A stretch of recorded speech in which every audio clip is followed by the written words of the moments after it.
Let me go to Sai Krishna Gomatam. అన్న, so thank you Suresh అన్న for giving అస్ సమీక్షని మీరు చాలా చక్కగా ప్రజెంట్ చేశారు. టుకీగా మనకి 2 నిత్య శక్తులు ఉన్నాయట.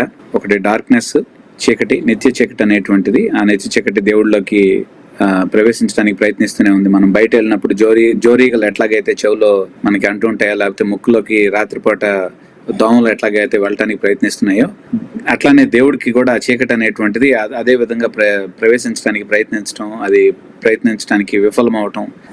ద ఓన్లీ రీజన్ వై ఎట్లాగ విఫలమైంది, ప్రవేశించలేకపోయింది, ఎందుకంటే దేవుడి యొక్క నిగ్రహ శక్తి వల్ల అది ప్రవేశించలేకపోయింది. ఇవన్నీ చాలా important points. So thank you అన్న for giving us this thing. So Ofir గారు వన్స్ అగైన్ ఆ ప్రయత్నం ఏంటంటే పాపం అనేటువంటి దాన్ని సాల్వ్ చేయడానికి ప్రయత్నించారు. ఎక్కడి నుంచి వచ్చింది అనేటువంటి ప్రశ్నకి ఆన్సర్ చెప్తూ దేవుడు పాపాన్ని సృష్టించలేదు అని చెప్పటానికి ప్రయత్నించి పాపం ఎప్పటి నుంచో ఉంది, నిత్యత్వం నుంచి ఉంది అనేటువంటి మాట చెప్పేశారు. సో దేవుడితో పాటు ఉన్నటువంటి సరి సమానమైనటువంటి, లేకపోతే దేవుడితో పాటు ఆయన యూజ్ చేయకపోయినప్పటికీ కూడా సరి సమానమైన అనేటువంటి వర్డ్ యూజ్ చేయకపోయినా సరే, దేవుడితో పాటు నిత్యత్వం నుంచి ఉన్నటువంటి ప్యారలల్ గా ఉన్నటువంటి ఒక ఫోర్స్ ఈవిల్ అనేటువంటి విషయాన్ని చెప్పారు. దాన్ని డార్క్నెస్ అన్నారు. దాని గురించి వద్దాం మనం. సో అయితే ఐ వాంట్ టు స్క్రిప్చర్ ఆయన ఎట్లా ఉపయోగించారు అనేటువంటి విషయాన్ని చెప్పడానికి ఒకసారి మార్టిన్ లూథర్ గారు యొక్క స్టేట్మెంట్ నేను చదవటానికి ప్రయత్నిస్తున్నాను ఇక్కడ. అయితే ఇక్కడ లూథర్ గారి స్టేట్మెంట్ చాలా ఇంపార్టెంట్ ఇందులో. ఎందుకంటే మనకి పదాలని ఇష్టం వచ్చినట్టు వాడేటువంటి, ఇక్కడ లూథర్ గారు ఏమంటారంటే, బైబిల్ మూల భాషలు గనుక మళ్ళీ పుంజుకుంటే, ఇది అపవాది పసిగట్టేసేట ఏమని, బైబిల్ మూల భాషలు గనుక మళ్ళీ పుంజుకుంటే తన రాజ్యంలో ఒక పెద్ద రంధ్రం పడుతుందని, దానిని తాను సులభంగా పోడ్చలేనని గ్రహించేశాడు అపవాది. వాటి పునరుజ్జీవాన్ని తను ఎటూ ఆపలేడు కనుక ఇప్పుడు ఆ మూల భాషలు వాటంతట అవే క్షీణించి అంతరించిపోయేలా వాటి వినియోగాన్ని వీలైనంత తక్కువగా చేయడానికి పూనుకుంటట. సువార్త కేవలం పరిశుద్ధాత్మ ద్వారానే మనకు వచ్చినప్పటికీ అది మూల భాషల మాధ్యమాన మన వద్దకు వచ్చిందని, తద్వారానే ప్రపంచం అంతటా వ్యాపించిందని, మరియు అదే మాధ్యమం ద్వారా కాపాడబడాలని మనం ఒప్పుకోక తప్పదు. కాబట్టి మనం సువార్తని ఎంతగా విలువైనదిగా భావిస్తామో అంతే ఉత్సాహంతో, దీక్షతో మూల భాషలను కూడా అంటి పెట్టుకుందాము. మూల భాషలు లేకుండా మనం సువార్తను ఎక్కువ కాలం కాపాడుకోలేము. పరిశుద్ధాత్మ ప్రాధాన్యత లేని విషయాల్లో నిమగ్నం అయ్యేంత అలవొక వ్యక్తి కాదు. క్రైస్తవ్యానికి మూల భాషలు ఎంతో ఉపయోగకరమైనవి. మనం వాటిని శ్రద్ధతో, గౌరవంతో అభ్యసించాలి. మన విశ్వాసం అపహాస్యానికి గురైనప్పుడు తప్పు మనకి మూల భాషలపై ఉన్న అజ్ఞానంలోనే ఉంది. మరియు మూల భాషలను నేర్చుకోవటం కంటే దీని నుండి బయటపడటానికి వేరే పరిష్కారం లేదు. క్రైస్తవులు పరిశుద్ధ లేఖనంలోని దేవుని మాటలను ఎరుగుకుండుట మరియు అర్థం చేసుకోలేకపోవటం ఎంత సిగ్గుచేటో, ఎంత పాపమో, ఆ మాటలను అందించిన మూల భాషలను, ముఖ్యంగా ఆయన తన పుస్తకాన్ని తెరచిన పుస్తకంగా మనం ఎరగాలని, మూల భాషల్లో విషయంలో కావలసిన వనరుల్ని, సదుపాయాలని ఇస్తున్న ఈ రోజుల్లో వాటిని అభ్యసించకపోవటం పెద్ద పాపం, నష్టదాయకం. బోధలో తప్పొప్పులను వివేచించాలంటే కొంతమందికైనా భాషలపై అవగాహన, అంటే మూల భాషలపై అవగాహన ఉండాలి. ఇందులో వేరే మార్గం లేదు. లూథర్ గారు చెప్తున్నటువంటి మాట ఏంటంటే, రానున్నటువంటి రోజుల్లో ఎట్లాగైతే తన సమయంలో జస్టిఫికేషన్, అంటే నీతిమంతులుగా తీర్చబడటం అనేటువంటి మాట ఏ విధంగా అయితే ఇష్టం వచ్చినట్టుగా ఎవరికి ఇష్టం వచ్చినట్టుగా వాళ్ళు మలిచి దానికి అర్థం చెప్పారో, భాష్యం చెప్పారో, తద్వారా అనేక మంది యొక్క రక్షణని కాజేయడానికి ప్రయత్నించారో, లూథర్ గారు ఏమంటున్నారంటే అలాంటి ప్రయత్నాలు ఇంతకు ముందు తర్వాత కూడా జరుగుతూనే ఉంటాయి. అందుకనే మూల భాషలు మనకి తెలియటం వలన, అట్లీస్ట్ కొంతమందికైనా తెలియటం వలన, ఒక జనరేషన్లో ఎవరైనా సరే వాళ్ళు ఇష్టం వచ్చినట్టుగా మాటలకి అర్థాలు చెప్పేస్తే గనక, అలా కాదు, మూల భాషల్లో ఇట్లా లేదు, మూల భాషల్లో ఇది అనేటువంటి చెప్పేవాళ్ళు ఉండాలి అనేటువంటి విషయాన్ని చెప్తున్నారు. అలా లేకపోతే కనుక సువార్తని కూడా వీళ్ళు తిమ్మిని బమ్మినిగా చేసేస్తారు, అంటే వేరే సువార్తగా మార్చేసేటువంటి ప్రమాదం ఉంది అని లూథర్ గారు చెప్తున్నారు. అయితే ఎందుకు ఈ విషయంతో నేను మొదలు పెట్టడానికి నేను పూనుకున్నానంటే, ఇక్కడ ఓఫిర్ గారు యుగం అనేటువంటి పదం వాడినా, లేకపోతే చీకటి అనేటువంటి పదం వాడినా, దేవుడు అనేటువంటి పదం వాడినా, సృష్టి అనేటువంటి పదం వాడినా సరే, కంప్లీట్ గా యాక్చువల్ గా మూల భాషల్లో దానికి ఏ విధమైతే అర్థం ఉందో దానికి విభిన్నమైనటువంటి అర్థాలతో ఒక పేక మేడని కట్టుకుని రాసినటువంటి పుస్తకంగా కనిపిస్తుంది ఇది. ఎందుకు అనేటువంటిది నేను చూపిస్తాను. ఏ పదాన్ని, ఏ సెంటెన్స్ ని మనం అర్థం చేసుకోవాలన్నా సరే, ఆ సెంటెన్స్ యొక్క ఆథర్ ఇంటెన్షన్ ఏంటనేది మనం తెలుసుకోవాలంటే, ఆథర్ రాసినప్పుడు తను వాడినటువంటి పదాల యొక్క అర్థం ఏంటి, ఆ పదాల యొక్క కళ యొక్క అర్థం ఏంటి అనేటువంటిది మనం అర్థం చేసుకోవడానికి ప్రయత్నించాలి. ఏమంటారు? Yeah, sure. అంటే గొర్రె అనేటువంటి పదం బైబిల్ ఎట్లా వాడబడింది, ఈ రోజుల్లో క్రైస్తవ్యాన్ని అపాస్పాలు చేసేటువంటి వాళ్ళు, ఎగతాళి చేసేటువంటి వాళ్ళు గొర్రె అనేటువంటి పదం ఎట్లా వాడుతున్నారు. వాళ్ళు క్రైస్తవుల్ని హేళన చేయటానికి వాడుతున్నటువంటి పద్ధతిలోనే బైబిల్లో కూడా గొర్రె అనేటువంటి పదాన్ని వాడారా? మనుషుల్ని అది మెటఫారికల్ గా అలంకారప్రాయంగా అది వాడినప్పుడు. సో నేనేమంటున్నానంటే ఇవన్నీ మనం చూస్తూనే ఉన్నాం, ఇవన్నీ మనకి కామన్ సెన్స్ తో మనకు అర్థమయ్యేటువంటివే. మనం జనరల్ గా వెళ్ళి చెప్తున్నాం ఏంటంటే that is not how things are used అనేటువంటి మాట మనం చెప్తున్నాం. So we have to really go back. Luther గారు ఏమంటున్నారంటే ఇంపార్టెంట్ థింగ్స్ ని, అంటే పదాల యొక్క అర్థాన్ని, అసలు బైబిల్ని రాసినటువంటి గ్రంథకర్తలు ఎలా వాడారు అనేటువంటి విషయాన్ని కనుక మనం తెలుసుకోకపోతే, ఆ పదాల యొక్క అర్థాన్ని మనం ఎప్పుడైనా సరే మార్చి మనకి ఇష్టం వచ్చినటువంటి భాష్యాన్ని చెప్పేటువంటి అవకాశాలు ఉన్నాయి. అలా చెప్పినప్పుడు ఎదురుగా చెప్తున్నటువంటిది రైట్ ఆ రాంగ్ గా కూడా తేల్చలేనటువంటి పరిస్థితుల్లోకి అలాంటి దయనీయమైనటువంటి బలహీనమైనటువంటి స్థితిలోకి సంఘం వెళ్ళిపోతుంది అనేటువంటిది లూథర్ గారు చెప్తున్నటువంటి మాట. ఇక్కడ అపవాది యొక్క తంత్రాన్ని తనకు ఎక్స్ట్రా బిబ్లికల్ గా తనకు తెలిసిపోయింది అనేటువంటిది కాదు. హీఈస్ మేకింగ్, లూథర్ గారు చెప్తున్నటువంటి స్టేట్మెంట్ వెరీ సింపుల్. ఏంటంటే ఒక కామన్ సెన్సికల్ స్టేట్మెంట్ ని దుష్టుడు అప్పటిదాకా తన ఏ విధంగా సువార్తను వక్రీకరించడానికి, తను బతికినటువంటి సమయంలో సువార్తను వక్రీకరించడానికి ఎలాగైతే పసిగట్టాడో అలాంటిది ఇంకా జరుగుతూనే ఉంటుంది అనేటువంటి కామన్ సెన్సికల్ స్టేట్మెంట్ చెప్తున్నాడు. అలా జరగకుండా ఉండాలంటే మనం మూల భాషల్లోకి వెళ్ళి వాటిని నేర్చుకొని వాటి అర్థాలను అక్కడ అర్థం చేసుకోవాల్సినటువంటి అవసరం ఎంతైనా ఉంది అనేటువంటి విషయం చెప్తున్నారు. సో అందుకని ఏంటంటే ఇది ఎక్స్ట్రా బిబ్లికల్ రెవల్యూషన్ కాదు, ఏమి కాదు. It is a common sensical statement that he has observed in his time and he also said it will continue to happen. సరే, ఇక పుస్తకంలోకి వచ్చేటప్పటికి ఓఫిర్ గారు ఆయన యొక్క రచనలను గురించి తను మాట్లాడుతున్నటువంటి విషయాన్ని చూద్దాం. అంటే ఈ పుస్తకం విశ్వ ప్రణాళిక అనేటువంటి పుస్తకం ఎట్లా వచ్చింది? పరిశుద్ధ బైబిల్ గ్రంథాన్ని పరిశోధించి దైవాత్మ ప్రత్యక్షత వలన నేను ఇప్పుడు ప్రకటిస్తున్నటువంటి సిద్ధాంతం. సో ఆయన ఇప్పుడు ఈ పుస్తకంలో ఏ సిద్ధాంతాన్ని అయితే ప్రకటిస్తున్నారో అది జొరాస్ట్రనిజం అనేటువంటి దాని నుంచి తీసుకున్నటువంటిది కాదు. ఇది సాక్షాత్తు దైవాత్మ ప్రత్యక్షత వల్లనే ఆయన కలిగినటువంటిది అనేటువంటిది ఆయన క్లెయిమ్ చేస్తున్నారు. అంతేకాదు, ఇందాక సురేష్ అన్న కూడా చెప్పారు ఏంటంటే ఇది ఆది దేవుని అధికారక ప్రత్యక్షత. This is an authoritative revolution, it is an official revolution. అయితే ఇక్కడ ఇంకొక విషయం ఇందాక మనకి చెప్పినప్పుడు ఏంటంటే లేఖనాల్ని పరిశోధించిన తర్వాత, బైబిల్ గ్రంథాన్ని పరిశోధించిన తర్వాత దైవాత్మ ప్రత్యక్షత వలన కలిగినటువంటి సిద్ధాంతం అని అంటున్నారు. కానీ 93వ పేజీలో గనక మనం చూస్తే ఈ నెగిటివ్ ఫోర్స్ పుట్టుక నశింపలేనిదిగా నిత్యత్వం అంతా ఉన్నదన్న విషయం నేను దేవదర్శనాల వలన మొదట తెలుసుకున్నారట ఆయన, తర్వాత లేఖనాల నుండి పిమ్మట గ్రహించారట. సో అంటే ఇక్కడ reversal of the order. So ఇది లేఖనాల్ని పరిశోధించిన తర్వాత కలిగినటువంటిది కాదు, ఫస్ట్ దేవదర్శనాల వలన కలిగినటువంటిది. ఆయనే క్రొనాలజీ మనకి ఇస్తున్నారు. ఆ తర్వాత దానికి ఉన్నటువంటి బేసిస్ ని లేఖనాల్లో ఆయన కనుక్కున్నారు. అంటే ఆయన కలిగినటువంటి దేవదర్శనాలకి లేఖనాలకి పక్కాగా ఒక హార్మనీ ఉంది, కరెక్ట్ గా ఫిట్ అవుతున్నాయి అనేటువంటి విషయాన్ని ఆయన క్లెయిమ్ చేయడం జరుగుతుంది. ఆ తర్వాత ఏంటి ఆ content of the divine visions, అసలు ఆయనకు వచ్చినటువంటి దర్శనాలు ఏంటో చూద్దాం. ఇందాక సురేష్ వంగూరి గారు చెప్పారు, దేవదర్శనాల చేత పరిశుద్ధాత్మ నాకు తెలియజేసిన సంగతి శిష్యులారా వినండి అని చెప్పి మాట్లాడుతున్నారు. ఏమని? సృష్టించబడిన ప్రతి శక్తికి తిరిగి నశింపు సాధ్యం అవుతుంది. దేనికైతే ఆరంభం ఉంటుందో అది అంతం కావటం సాధ్యమే. దేని ఉనికికి మొదలు ఉంటుందో దాని ఉనికిని అంతం చేయటం సాధ్యపడుతుంది. కానీ దేని ఉనికికి ఆరంభం లేదో దానిని అంతం చేయటం సాధ్యం కాదు. ఏంటి ఉనికికి ఆరంభం లేనిది? ఏంటి ఇక్కడ? దేవుడు అని అనుకుంటారేమో, కానీ ఇక్కడ ఆయన మాట్లాడే దేవుని గురించి కాదు, చీకటిని గురించి. చీకటి యొక్క ఉనికికి ఆరంభం లేదుట, అందుకనే దాన్ని అంతం చేయటం అనేటువంటిది దేవుడికి కూడా సాధ్యం కాదుట. దేవునికి అది సాధ్యం అయితే తనని చికాకు పెడుతున్నాడు. దేవుణ్ణి చికాకు పెట్టగలిగినటువంటి నిత్య చీకటి ఒకటి ఉందిట, అది సృష్టికి పూర్వమే నశింపజేసేవాట. ఒకవేళ గనక దేవుడికి గనక సాధ్యం అయితే అది ఎప్పుడో నశింపజేసేవాడు ఆయన. ఆరంభం అంటూ లేని దాన్ని అంతం చేయడానికి విశ్వన్యాయం ఒప్పుకోదుట. ఆ నిత్య చీకటిని నశింపజేయటం సాధ్యం కాదు కనుకనే దేవుడు దాన్ని అలాగే వదిలేసి దాని విషయంలో జాగ్రత్త పడమని మాకు బోధించాడు. ఇది ఆయన కలిగినటువంటి దైవ దర్శనం. ఇది ఈ దైవ దర్శనంలో వాక్యంలో చీకటి అనేటువంటి ప్రస్తావన ఉంటుంది. ఆ చీకటి అనేటువంటి ప్రస్తావన ఉన్నటువంటి వచనాలను ఆయన ఎట్లా వాడారో చూద్దాం. కానీ ఆ వచనాల్లో కూడా లేనటువంటి సంగతులు, అతీతమైనటువంటి సంగతులు ఇక్కడ ఉన్నాయి. ఏంటంటే అది దేవుడికి సాధ్యపడదు అనేటువంటి విషయం వాక్యంలో ఉండదు. కానీ దేవుడికి ఇది ఈ చీకటిని నాశనం చేయడం సాధ్యపడదు అనేటువంటి విషయం ఈయనకి దేవదర్శనం వల్ల కలిగింది వారికి. ఇది నిత్య చీకటని, ఇది ఆరంభం లేదని, కాబట్టి ఆరంభం లేనటువంటి వాటికి అంతం ఉండదు అనేటువంటి విషయాన్ని, అది విశ్వన్యాయం.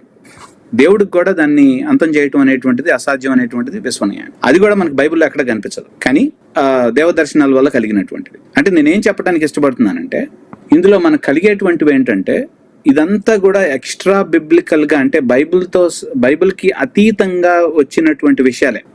ఆ నిత్య చీకటి దేవుడిలోకి జోరీగలాగా ప్రవేశించడానికి ప్రయత్నించడం, దేవుడు చికాకు పడటం, వేదనతో నిండిపోవటం, ఆ తర్వాత మనోనిగ్రహం చేత దాన్ని లోపలికి రానివ్వకుండా ఉండటం, అది పరిగెత్తుకుంటూ వచ్చి దేవుడు ఏర్పరిచినటువంటిది లోపలికి ప్రవేశించాలి, దేవుడు ప్రపంచాల్లోకి ప్రవేశించాలని పరిగెత్తుకుంటూ రావటం, కానీ అద్దానికి తగిలి కింద పడినట్టుగా ఢీ కొట్టి అది మళ్ళీ కింద పడటం, మళ్ళీ లేవటం, మళ్ళీ ప్రవేశించడం, ఇదంతా కూడా ఎక్కడుంది వాక్యంలో అని చెప్పేసి మీరు ప్రశ్నించవచ్చు. కానీ వాక్యంలో ఎక్కడ కనిపించవు ఇవి, ఎందుకంటే ఇవి దేవదర్శనాల వల్ల కలిగినటువంటివి. సో గుర్తుంచుకోండి, ఓఫిర్ గారే అన్నారు ఏంటంటే, వాక్యం లోపల నుంచి రానటువంటిది ఏదైనా సరే దాని దర్శనంగా కలిగే అని చెప్తున్న ఎవరైనా సరే అబద్ధ ప్రవక్తలు అని చెప్తున్నారు. ఈ పుస్తకంలో కొన్ని వాక్యాల్లో నుంచి కొన్ని అంశాలని ఆయన ప్రస్తావించడం జరిగింది. వాక్యాన్ని సపోర్ట్ తీసుకొని కొన్ని అంశాలను ప్రస్తావించడం జరిగింది. కానీ దానికి అతీతంగా ఉన్నటువంటి అనేకమైనటువంటి విషయాలు ఈ పుస్తకంలో ఉన్నాయి. వాటన్నిటికీ మూలం ఎక్కడ అంటే ఆయన దేవదర్శనాలు. సో ఆయన మాటల ప్రకారం ఆయన వాక్యాతీతమైనటువంటి, వాక్యంలో లేనటువంటి ఒక స్టోరీని బయటికి తీసుకొస్తున్నారంటే, ఆయన మాటల ప్రకారం ఆయన ఎలాంటి ప్రవక్త అనేటువంటి విషయాన్ని వీక్షకులే ఆలోచించుకోవాలి. మీ యొక్క దీనికి నేను వదిలేస్తున్నాను. స్క్రిప్చరల్ బేసిస్ ఇందాక దాకా నేను మాట్లాడుతున్నాను ఏంటంటే, విశ్వాంతరాళాల్లో ఎక్కడో ఉన్నటువంటి నిత్య చీకటి వేగంగా దూసుకొచ్చి, ఇప్పుడు చెప్పాను కదా, ఢీ కొట్టి నిరాశగా వెన్ను తిరుగుతుంది. ఎక్కడ ఉన్నాయి ఇవన్నీ? పరిశుద్ధ ప్రపంచంలో దూరపోయిందిట, అది ప్రాకారానికి తగిలి మళ్ళీ వెన్ను తిరిగిందిట, పేజ్ 48లో. అలా పదే పదే ఆ చీకటి శక్తి అలలు ఆ తేజో ప్రపంచాన్ని ఢీకొని మళ్ళీ నిరాశగా వెన్ను తిరుగుతూనే ఉన్నాయట. ఎక్కడుంటాయి ఇదంతా? వాక్యంలో ఎక్కడ ఉంది? ఇక్కడంతా స్క్రిప్చరల్ బేసిస్. ఆ శక్తి దేవుడి పక్కనే ఉందిట. ఆ నిత్య శక్తి అనేటువంటిది, నిత్య చీకటి అనేటువంటి దేవుడి పక్కనే ఉందిట. దేవునిలో ప్రవేశించే ప్రయత్నం చేస్తూనే ఉందిట, ప్రవేశించలేకపోతుందిట. అయినా అది ప్రయత్నం మానుకోవటం మాత్రం లేదుట. దేవుడు తన అనంతమైనటువంటి మనోబలం చేత ఆ చీకటి తనలో ప్రవేశించకుండా అడ్డగించగలుగుతూ ఉన్నట్ట. అయినా ఆ చీకటి నిరంతరం పెనుగులాడుతూ ఉంది, పోరాడుతూ ఉంది. వెలుగులోనికి, దేవునిలోనికి ప్రవేశించాలని, అంటే వెలుగంటే ఇక్కడ దేవుడిలోకి ప్రవేశించాలని ప్రయత్నం చేస్తూనే ఉందిట. ఇలా చీకటి దేవుడిలోకి ప్రవేశించాలని ప్రయత్నం చేస్తూనే ఉంది, మానుకోకుండా ఉంది, పెనుగులాడుతూ ఉంది, పోరాడుతూ ఉంది అనేటువంటి విషయాన్ని వాక్యంలో ఎక్కడుంది?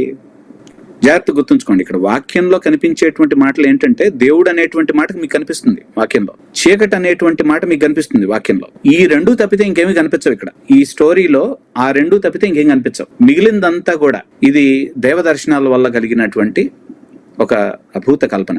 ఎందుకు ఇంత మాట మాట్లాడాల్సి వస్తుంది, అభూత కల్పన అనేటువంటి మాట మాట్లాడాల్సి వస్తుందంటే, ఇక్కడ ఓఫిర్ గారి మీద ద్వేషంతో మీరు ఇవన్నీ మాట్లాడుతున్నారు, ఇట్లా మాట్లాడుతున్నారు అంటారు. యూజువల్ గా కల్ట్ లో ఉన్నటువంటి వాళ్ళకి ఏంటంటే, వాళ్ళ యొక్క నాయకుల్ని ప్రశ్నించటం, వాళ్ళ యొక్క నాయకులు చెప్పినటువంటి దాంట్లో ఏదన్నా లోపాలు ఉన్నాయి అని చెప్పటం అనేటువంటి తట్టుకోలేరు. ఇది హీరో వర్షిప్ చేసేటువంటి వాళ్ళందరికీ కూడా కామనే. అందుకనే ఏంటంటే, ఇప్పుడు మనం చూస్తున్నప్పుడు సినిమా యాక్టర్లను కూడా, ఒక సినిమా యాక్టర్ని సరిగ్గా చేయలేదు అని చెప్పేసి వేరే సినిమా యాక్టర్ యొక్క ఫ్యాన్స్ ఎవరన్నా చెప్పారంటే ఇక గొడవలే, భయంకరమైనటువంటి గొడవలు.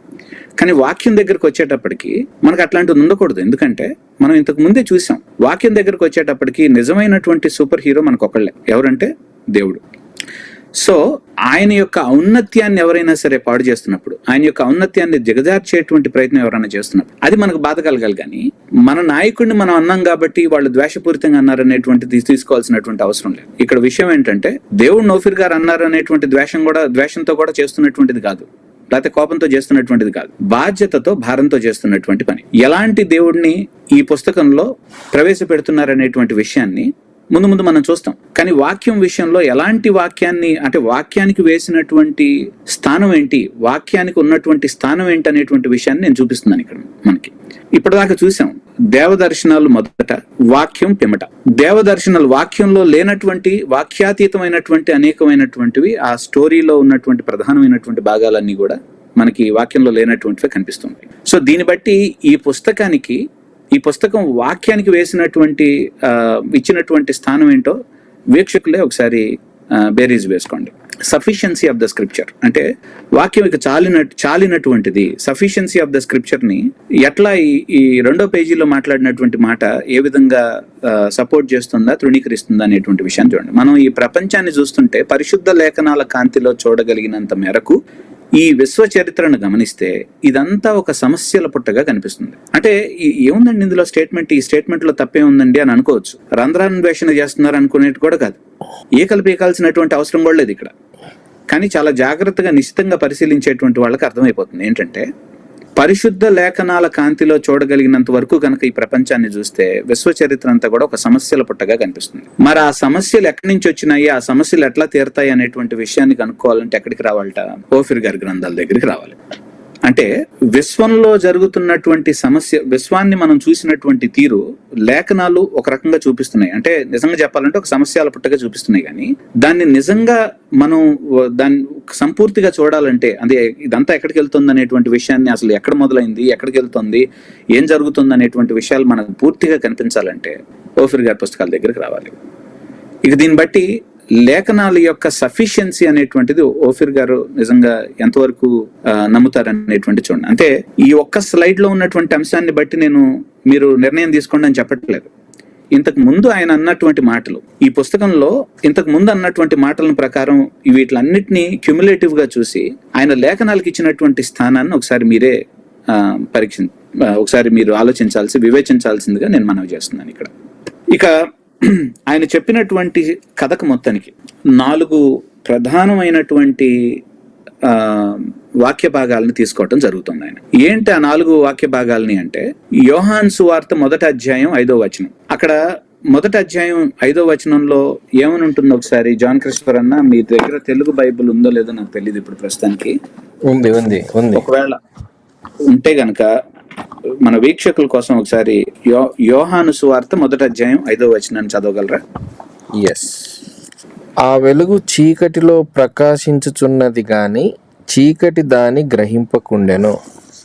ఇక్కడ ఓఫిర్ గారు చెప్పేటువంటి ఆయన యొక్క స్టోరీని చెప్పే ముందు అసలు వాక్యం ఇక్కడ ఏం చెప్తుందనేటువంటి విషయాన్ని ఒకసారి చూద్దాం టూకీగా. ఇక్కడ ఏమంటున్నారంటే, ఆది యందు వాక్యం ఉండెను, వాక్యము దేవుని యొద్ద ఉండెను, వాక్యమే దేవుడై ఉండెను. He was with God in the beginning. Through him all things were made. ఆయన ఆది యందు దేవుని యొద్ద ఉండెను, సమస్తమును ఆయన మూలంగా కలిగెను, కలిగి ఉన్నది ఏదియు ఆయన లేకుండా కలగలేదు. ఆయనలో జీవం ఉండెను, ఆ జీవము మనుషులకు వెలుగై ఉండెను.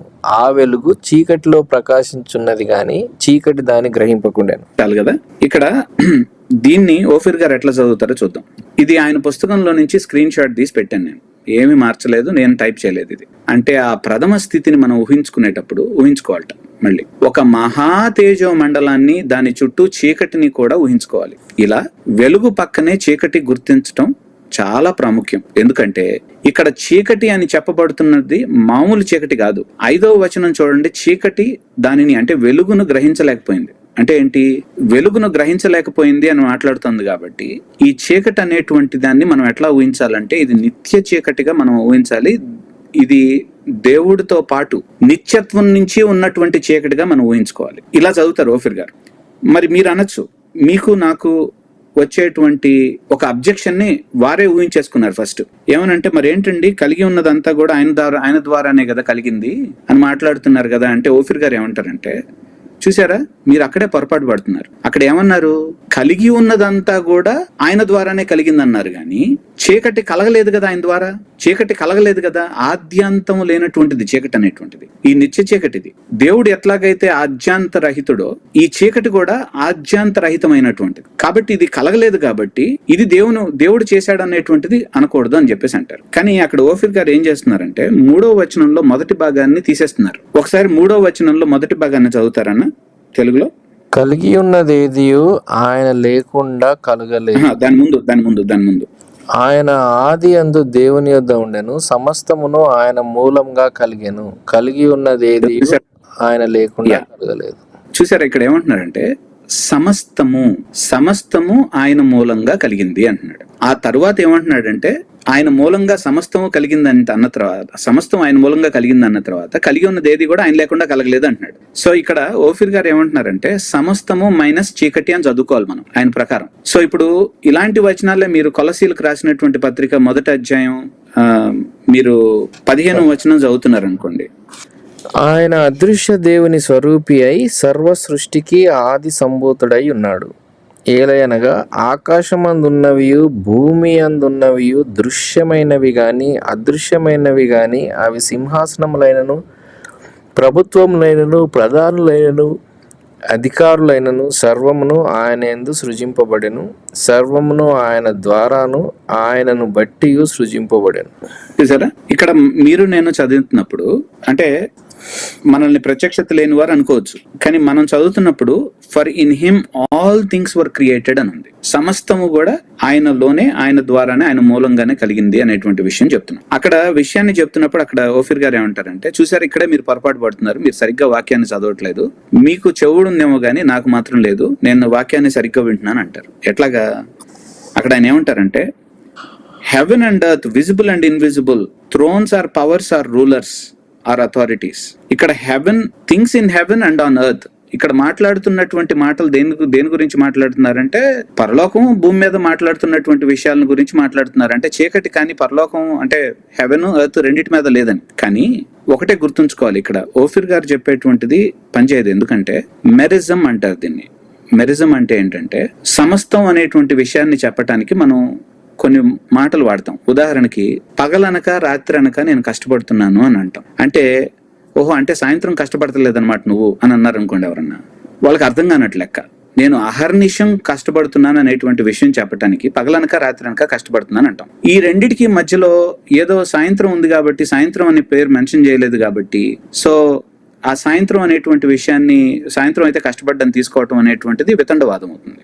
రెండవది విజిబుల్ అండ్ ఇన్విజిబుల్ అన్నారు. అంటే ఒకవేళ ఇక్కడ ఏమన్నా మిస్ అయిపోతాము అనుకొని, పరలోకం భూమి మీద విజిబుల్ ఇన్విజిబుల్ విషయాల గురించి కాదు, సమస్తం ఏదైతే కనిపిస్తున్నాయో దృశ్యాదృశ్యమైనటువంటి వాటిలన్నిటిని మీరు ఏ శక్తి అనుకుంటారో, అది ఎలాంటిది అనుకుంటారో మీకు అనవసరం. ఏదైనా సరే, అది విజిబుల్ అయినా అది ఇన్విజిబుల్ అయినా సరే, సమస్తం కూడా ఆయన ద్వారానే సృష్టించబడినాయని చెప్తున్నాడు అక్కడ. అయితే once again we come to యోహాను సువార్త 1వ అధ్యాయానికి వద్దాం. ఇక్కడ యోహాను సువార్త 1వ అధ్యాయంలో ఫోకస్ ఏంటి? Pre existence, eternal pre existence of incarnate Christ. అంటే మనుష్య అవతారం ఎత్తినటువంటి యేసు ప్రభు యొక్క, ఆయన మనుష్య అవతారం ఎత్తక ముందు ఆయన యొక్క నిత్యత్వపు ఉనికి, ప్రీ ఎగ్జిస్టెన్స్, దాని గురించి మాట్లాడుతున్నటువంటి మాటలు ఇవన్నీ కూడా. కానీ ఓఫీర్ గారు ఏమంటారంటే eternal pre existence of sun of God అనేటువంటి దానికంటే ఆయన ఫోకస్ అంతా దేని వైపు మార్చారంటే ఈ వచనం నుంచి eternal pre existence of darkness ని గురించి, డార్క్నెస్ వైపు తిప్పారు మొత్తాన్ని. డార్క్నెస్ కి ఇటర్నల్ ప్రీ ఎగ్జిస్టెన్స్ ఉందని చెప్పడానికి కాదు ఇక్కడ ఉంది. అసలు యాక్చువల్ గా ఇటర్నల్ ప్రీ ఎగ్జిస్టెన్స్ ఉంది అనే విషయం చెప్పట్లేదు డార్క్నెస్ కి. ఇక్కడ ఆయన చెప్తున్నటువంటి ఒక నిత్యత్వపు చీకటి గురించి మాట్లాడేటువంటిది కాదు ఇక్కడ మాట్లాడుతున్నటువంటి మాట. It is talking about the eternal pre existence of the son of God who became the incarnate son, right? ఆ తర్వాత ఈ ప్యాసేజ్ లో సమస్తం కూడా ఆయన వల్లనే కలిగినాయి అంటే ఏదైతే ఉందో, విశ్వంలో ఏదైతే ఉందో అదంతా కూడా ఆయన వల్లే కలిగింది అనేటువంటి విషయాన్ని ఇది మాట్లాడుతున్నప్పుడు ఈయన ఏమంటారంటే లేదు లేదు లేదు, యాక్చువల్ గా ఇక్కడ ఇటర్నల్ డార్క్నెస్ మాత్రం ఈ పరిధిలోకి రాదని చెప్తున్నారు. అంటే వారికి ఉన్నటువంటి ఒక మంచి ఆలోచన నేను ఒప్పుకుంటాను. ఏంటంటే ఇప్పుడు ఆ చీకట్లో ఉన్నటువంటి నెగటివ్ లక్షణాలు ఏవైతే ఉన్నాయో ఆ నెగటివ్ లక్షణాలు దేవుని వల్ల కలిగినాయి అని అంటే మీకు సంతోషమా అని అడగచ్చు. లేదు లేదు, సంతోషం కాదు మాకు. కానీ మీరు ఏం చేస్తున్నారంటే ఏదైతే మేము పాపం అని తర్వాత మాట్లాడుతున్నామో దాన్ని మీరు ఏం చేస్తున్నారంటే నిత్యత్వంలోకి తీసుకెళ్లిపోయారు. ఓఫీర్ గారు దేవుడికి మాత్రమే ఆపాదించేటువంటి ఇటర్నల్ అనేటువంటి మాట ఏదైతే ఉందో దాన్ని మీరు దేవుడు కానటువంటి వేరొక దానికి కూడా మీరు ఆపాదించేశారు. అంటే ఆద్యాంతము లేనటువంటిది, ఆల్ఫా ఒమేగా నేనే, ఆదియు నేనే అంతము నేనే అనేటువంటి విషయం ఏదైతే ఉందో, I'm the first and the last అనేటువంటి విషయం ఏదైతే ఉందో, మీ దాని ప్రకారం యాక్చువల్ గా దేవుడికి మాత్రమే వర్తించేది కాదు అది. It also belongs to evil. మీ స్టోరీలో ఈవిల్ చనిపోదు, పరిధి మాత్రమే ఉంది దానికి. సో అంటే ఆద్యాంతం లేనటువంటిది అనేటువంటిది దేవుడు తనకు మాత్రమే ఆపాదించుకున్నటువంటి ఏ స్టేట్మెంట్ అయితే ఉందో దాన్ని మీరు పంచుతున్నారు వేరే దానికి. సో గాడ్ యొక్క డెఫినేషన్ ని మీరు మార్చేశారు. దాని గురించి మనం వద్దాం కొంతసేపట్లో, we will come to that. చీకటి గ్రహించకుండెను, the light shines in the darkness, అక్కడ చీకటి గురించి మాట్లాడుతున్నప్పుడు దేని గురించి మాట్లాడుతున్నాడు? హ్యాస్ నాట్ ఓవర్కమ్ అనేటువంటి విషయం మీరు అన్నట్టుగా గ్రహించటం అనేటువంటిది చీకటి ఎట్లా చేస్తుంది, దానికి వ్యక్తిత్వం ఉండాలి కదా అని చెప్పేసి మాట్లాడుతున్నారు. కరెక్టే. కానీ యోహాను సువార్తను చదివినటువంటి వాళ్ళందరికీ అర్థమయ్యేది ఏంటంటే ఆ చీకటి దేని గురించి మాట్లాడుతున్నది అనేటువంటిది చాలా క్లియర్ గా ఉంది. ఇంకొక మాట చెప్పాలంటే ముందున్నటువంటి స్టేట్మెంట్ చదవండి మీరు. అక్కడ ఏమనంటుందంటే in him was life and that life was the light of all mankind అంటున్నాడు. అంటే సృష్టిని గురించి మాట్లాడుతున్నాడు, మానవాళి యొక్క సృష్టిని గురించి మాట్లాడుతున్నాడు. అంటే ఆయన ఏ జీవాన్ని అయితే ఆయన కలిగి ఉన్నాడో, ఏ జీవం అయితే ఆయన దాన్ని ఏమంటాం, ఆయన యొక్క ప్రాపర్టీయో, ఆ జీవంలో నుంచి యాక్చువల్ గా మనుషులను తయారు చేశాడు అనేటువంటి విషయం. He is talking about the creation. ఆ క్రియేషన్ లో ఏమంటున్నాడంటే light shines in the darkness. ఆ తర్వాత డార్క్నెస్ అనేటువంటి విషయం ఆ క్రియేషన్ లో ఉన్నటువంటి వాళ్ళందరూ కూడా ఆ చీకట్లో ఉన్నప్పటికీ కూడా వాళ్ళు గ్రహించలేకపోయినా సరే ఆయన ఓవర్కమ్ చేయలేకపోయారు, ఆయన ఆపలేకపోయారు అనేటువంటి విషయం మాట్లాడుతున్నాడు ఇక్కడ. సో మీరేం చేశారంటే దీన్ని ఆయనతో సరి సమానంగా ఇంకొక ఫోర్స్ ఉంది ఇటర్నల్ గా అని చెప్పేసి మాట్లాడుతున్నారు. ఇక్కడ ఏవీ లేదు, ఆయనతో సరి సమానమైనటువంటి ఇటర్నల్ గా ఉన్నటువంటి ఫోర్స్ ఉండటానికి ఆస్కారం లేదనేటువంటి ప్యాసేజ్ నుంచి మీరు ఏం చేశారంటే లేదు యాక్చువల్గా ఆయనతో ఉన్నటువంటి అంటే సరి సమానంగా అనేటువంటి మాట నేనంటే మీరు తప్పు పట్టచ్చేమో. నేనేమంటున్నానంటే ఆయనతో పాటు సహగమనం చేసినటువంటి ఒక డార్క్నెస్ ఎప్పటి నుంచో ఉంది అని మాట్లాడుతున్నారు. ఈ ప్యాసేజ్ ఎగ్జాక్ట్ గా ఆపోజిట్ గా చెప్తుంది. దానికి మీరేమంటున్నారంటే మొదటి యోహాను 1వ అధ్యాయం 5వ వచనాన్ని మళ్ళీ మీరు తీసుకుంటున్నారు. ఏమంటున్నారంటే ఒకసారి చదువుతారన్న, 1 యోహాను 1వ అధ్యాయం 5వ వచనం చదువుతారా? మేము ఆయన వల్ల విని మీకు ప్రకటించు వర్తమానం ఏమనగా దేవుడు వెలుగై ఉన్నాడు, ఆయన యందు చీకటి ఎంత మాత్రము లేదు. ఓకే, దేవుడిలో చీకటి ఎంత మాత్రం లేదు, ఉండటానికి ఆస్కారమే లేదు. ఉండటానికి అక్కడ డబుల్ నెగిటివ్ వాడారు, గ్రీక్ లో డబుల్ నెగిటివ్ వాడారు, అంటే ఎట్టి పరిస్థితిలో ఉండటానికి ఆస్కారం లేదు. కానీ ఓఫీర్ గారు ఎట్లా చదువుతారు చూడండి. వెలుగులో చీకటి ఎంత మాత్రమూ లేదు అని దేవుడు అంటున్నాడంటే వెలుగులో చీకటి ఉండటం అప్పట్లో సాధ్యమై ఉండిందని అర్థంట. మీకు అర్థమవుతుందా? వెలుగులో చీకటి ఉండటం అప్పట్లో సాధ్యమై ఉంటుందని అర్థంట ఈ మాటకి. ఎట్లా పాసిబుల్?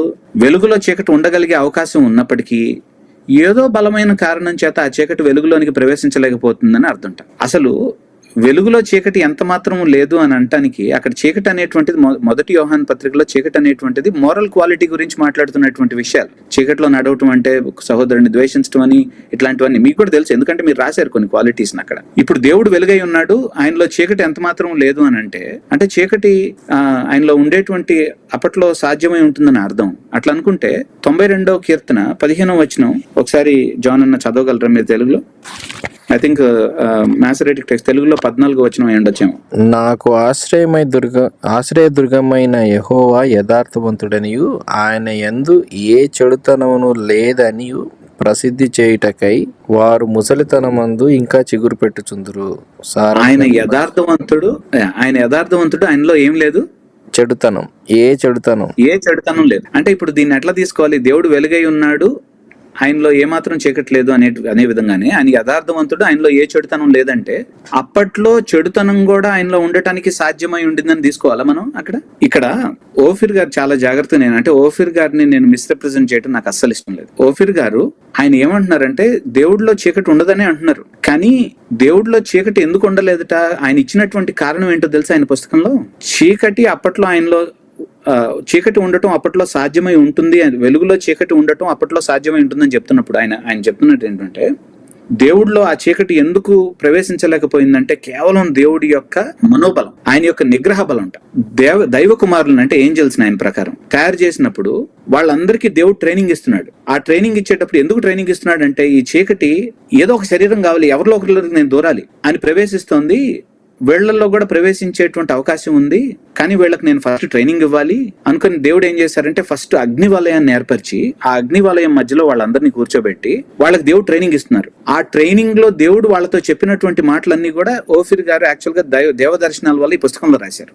ఏమని చెప్తున్నారు తెలుసా? దేవుడు వాళ్ళకి ఒక చీకటి, ఇట్లా నిత్య చీకటి ఉంది, అది ఎప్పటి నుంచో అది మీలో దూరటానికి ఆస్కారం ఉంది, నాలో కూడా దూరటానికి ప్రయత్నించింది, అది దూరలేకపోయింది. అది అయితే ఎందుకు దూరలేకపోయిందంటే నా మనో నిగ్రహాన్ని బట్టి యాక్చువల్ గా అది నేను దాన్ని దూరనీయకుండా చేశాను, అది ప్రవేశించకుండా చేశాను నేను.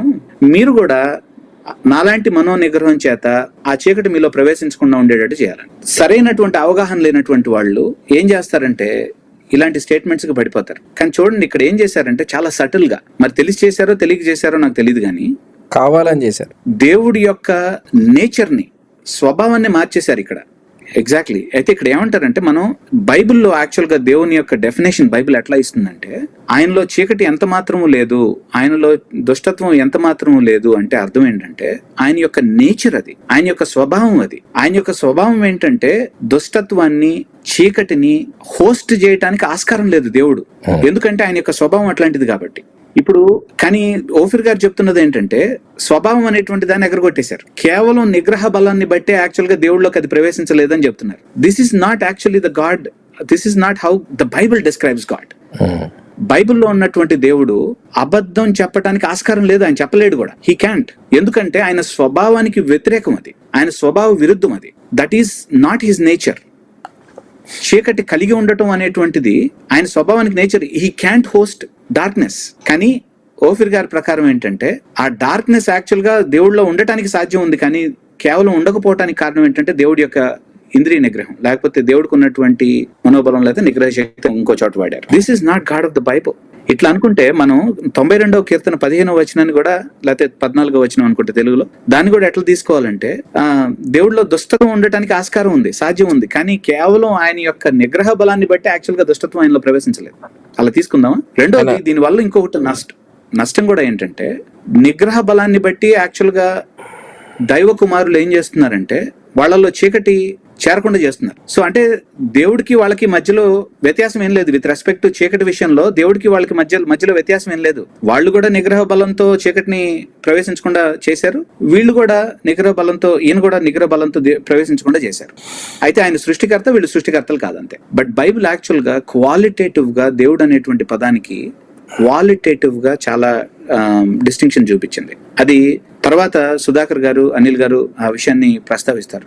But I just want to say ఏంటంటే, ఏ వచనాలైతే యేసు ప్రభు యొక్క సార్వభౌమ అధికారం, ఆయన యొక్క నిత్య ఉనికి, ఇన్కార్నేట్ కాకముందే నిత్య ఉనికి, తర్వాత ఆయన యొక్క పరిధిని దాటినటువంటిది ఏదీ లేదు అని ఏ వచనాలు అయితే చెప్తున్నాయి, నొక్కి ఒక్కడి నుంచి చెప్తున్నాయో, అదే వచనాలని తీసుకొని ఆయన ఏం చేస్తున్నారంటే, యేసు ప్రభు ఒక్కడు మాత్రమే కాదు నిత్యత్వంగా ఉన్నటువంటిది, యేసు ప్రభు యొక్క పరిధికి అవతల ఉన్నటువంటివి కూడా ఉన్నాయి.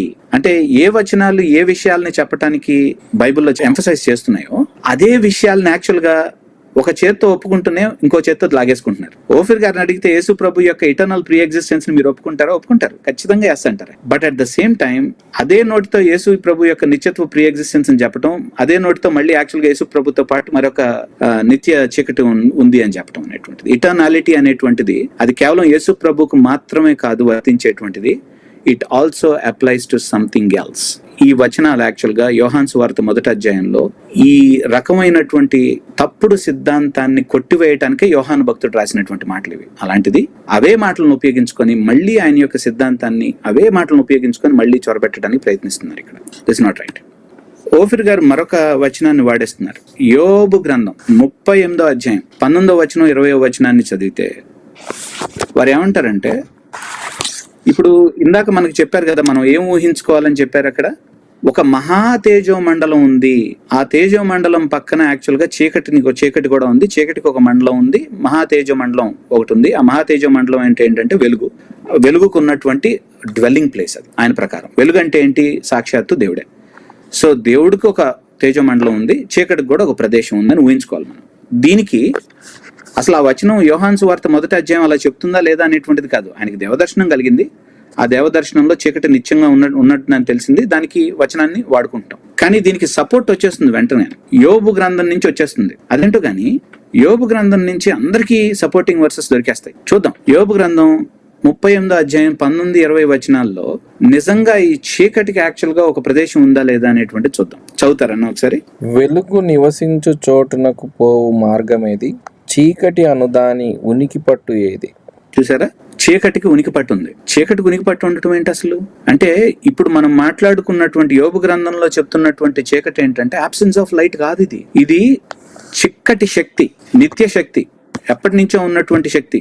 వెలుగు అంటే దేవుడు, ఈ డార్క్నెస్ అంటే సకల దుర్గుణాల యొక్క సమూహాల semi conscious, half living and half dead force ఇది.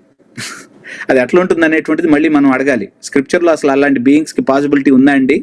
వాక్య లేఖన ప్రకారం యాక్చువల్గా సెమై కాన్షియస్ బీయింగ్స్, లేకపోతే half living half dead, consciousness లేకుండానే కాన్షియస్నెస్ ఉన్నటువంటి, అంటే ఆ లక్షణాలన్నింటినీ ప్రదర్శించేటువంటి ఒక ఫోర్స్ బీయింగ్ ఏదో అంటారు, మొత్తానికి అది ఉండడానికి పాసిబిలిటీ ఉందా లేదా అది అనిల్ గారికి సుధాకర్ గారికి వదిలేద్దాం తర్వాత మనం.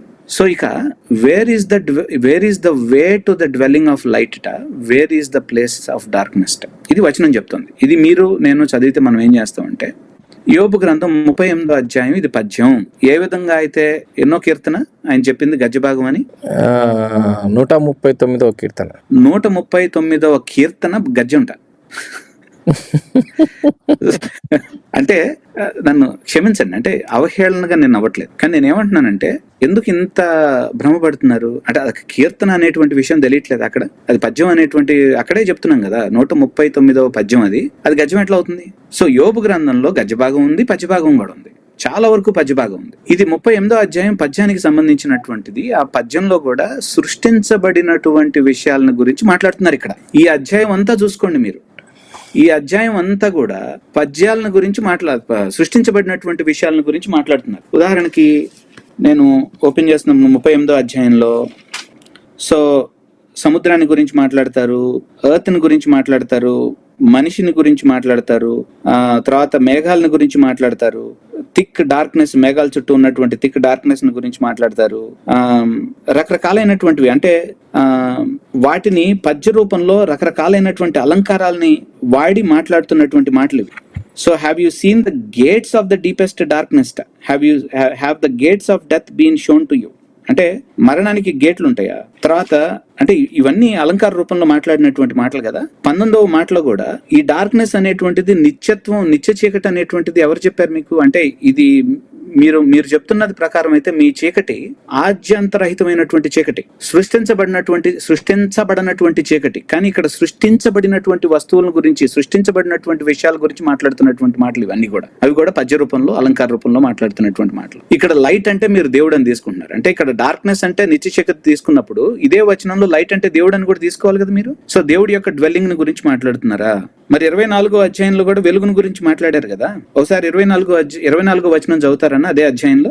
వెలుగు విభాగింపబడు చోటికి మార్గమేది, తూర్పు గాలి ఎక్కడి నుండి వచ్చి భూమి మీద నకముకలను వ్యాపించును. చూసారా, వెలుగు విభాగింపబడేటువంటి ఇక్కడ సేమ్ పదం వాడారు, ఓర్ అనేటువంటి పదం వాడారు. సో కొన్ని ఇంగ్లీష్ లో లైట్, కొన్ని చోట్ల లైట్నింగ్ అని వాడారు. సో నేను ఏమంటున్నానంటే ఇక్కడ లైట్ అనేటువంటిది దేవుడు అని మనం తీసుకోవాలంటే దేవుడు విభాగింపబడుతున్నాడా? ఆయన యొక్క నేచరే విభాగింపబడ్డాని కదా. He can never be split, he can never be divided అని కదా.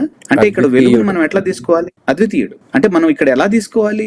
వెలుగుని దేవుడు అని తీసుకోవాలా? ఇక్కడ మీరు అంటున్నట్టుగా గనక సృష్టించబడినటువంటి నిత్య చీకటిని గురించి ఇది మాట్లాడుతుంటే ఈ వచనం, వెలుగును కూడా మీరు అనుకున్నట్టుగా, మీరు చెప్తున్నట్టుగా మీరే అన్నారు, నేను కాదు అంటుంది ఇక్కడ వెలుగు అనేటువంటి దేవుడు అని మీరే అన్నారు. మరి అట్లా అనుకుంటే ఇదే అధ్యాయంలో వెలుగు విభాగింపబడుతుందని చెప్తున్నారు కదా 2 వచనాల అవతల. సో నేనేమంటున్నానంటే ఓఫిర్ గారిని వెంబడించేటువంటి వాళ్ళందరూ ఈ వచనాల్లో ఎక్కడా కూడా మీకు లభించినటువంటి దేవ దర్శనాలని సపోర్ట్ చేయట్లేదు. ఇక్కడ మీరు కేవలం ఏంటంటే ఆ దేవ దర్శనాలకు ఎట్లాగైనా సరే మీరు ఫిట్ చేయాలని ప్రయత్నిస్తున్నారు, కానీ ఆ ఫిట్ చేసే ప్రయత్నంలో మీరు ఏం చేస్తున్నారంటే అసలైనటువంటి మరి ముఖ్యమైనటువంటి దేవుని గురించినటువంటి జ్ఞానాన్ని, దేవుని గురించినటువంటి స్వభావాన్ని మీరు మార్చేశారు. యేసు ప్రభు యొక్క ప్రీ ఇన్కార్నేట్ ఇటర్నల్ ఎగ్జిస్టెన్స్ ని వేరేదంతా పంచారు. యేసు ప్రభు యొక్క పరిధిలో లేనిది ఏదీ లేదు అని చెప్పబడినటువంటి వాటిని, లేదు పరిధిని దాటినటువంటి ఒక అంశం ఉంది అని మాట్లాడుతున్నారు. మీరు విభాగింపబడినటువంటి దేవుని యొక్క స్వభావాన్ని విభాగింపబడేటట్టుగా మీరు చేసేటట్టుగా మీరు మాట్లాడుతున్నారు. అంటే ఒక నోటితో ఒక ప్రాబ్లమ్ ని సాల్వ్ చేయడానికి ప్రయత్నిస్తూ మీరు అదే నోటితో ఇంకొక 100 ప్రాబ్లమ్స్ ని క్రియేట్ చేస్తున్నారు. దేవుడిని డిఫెండ్ చేయడానికి ఒక పక్కన ప్రయత్నిస్తూ ఆ డిఫెన్స్ ప్రయత్నంలో దేవుడి యొక్క స్వభావాన్ని, బైబిల్లో చెప్పబడినటువంటి దేవుని యొక్క స్వభావాన్ని మీరు మార్చేస్తున్నారు. ఇప్పుడు ఇప్పుడు వెలుగులో ఒకప్పుడు చీకటి ఉండటానికి ఆస్కారం ఉంది అంటే ఎప్పుడు గురించి మాట్లాడుతున్నారు? ఉమ్, అప్పటి గురించి మాట్లాడుతున్నారు. ఈ వచనాలన్నీ కూడా ఈయన ఇప్పటి వచనాలు కాదు ఓఫీర్ గారి దృష్టిలో. ఈ వచనాలన్నీ కూడా అప్పటి వచనాలు. మీరు దేన్ని సాల్వ్ చేయటానికి పూనుకున్నారు? ఏది సాల్వ్ చేసి మీరు ఎవరిని డిఫెండ్ చేయటానికి పూనుకొని రాసినటువంటి పుస్తకం? ఆ వ్యక్తిని ఏం చేస్తామంటే, ఇప్పుడు ఎట్లా ఉందంటే, నువ్వేం పర్లేదు నీళ్లలో మునిగిపోయేటువంటి వాళ్ళని, అలా నీళ్లలో ఈదుతున్నటువంటి వాళ్ళని, ఒడ్డున ఉన్నటువంటి వాళ్ళని, నీకేం పర్లేదు నేనున్నాను నీకు, నేను నిన్ను అక్కడికి తీసుకెళ్తానని ఒడ్డు దగ్గర ఉన్నటువంటి వాళ్ళని మన పడవలో కూర్చోబెట్టుకొని, ఆ పడవకి పెద్ద చిల్లు పెట్టుకొని, తీరా మధ్యలోకి వెళ్ళిన తర్వాత నాకు ఈత రాదని చెప్పి మనల్ని తీసుకెళ్ళినటువంటి వాళ్ళు ఒడ్డును కూర్చొని సేఫ్ గా కూర్చున్నటువంటి వాళ్ళని సముద్రం మధ్యలోకి తీసుకెళ్లి వాళ్ళని కూడా ముంచేసి మనం కూడా మునిగిపోయి ఎందుకు ఇన్ని బాధలు? ఎవరిని డిఫెండ్ చేయడానికి? దేవుడిని డిఫెండ్ చేయడానికి రాసినటువంటి పుస్తకం. పాపం ఎక్కడి నుంచి వచ్చింది? దేవుడు పాపాన్ని సృష్టించలేదు అని చెప్పడానికి పూనుకున్నటువంటి పుస్తకం. అలాంటిది దేవుడి యొక్క స్వభావాన్ని మార్చేసి ఆయన యొక్క నిత్యత్వాన్ని వేరే దాంతో పంచిపెట్టేస్తే సరిపోతుంది కదా అని చెప్పేసి అంటే అది ఎక్కడ, ఏ విధమైనటువంటి డిఫెన్స్ అది?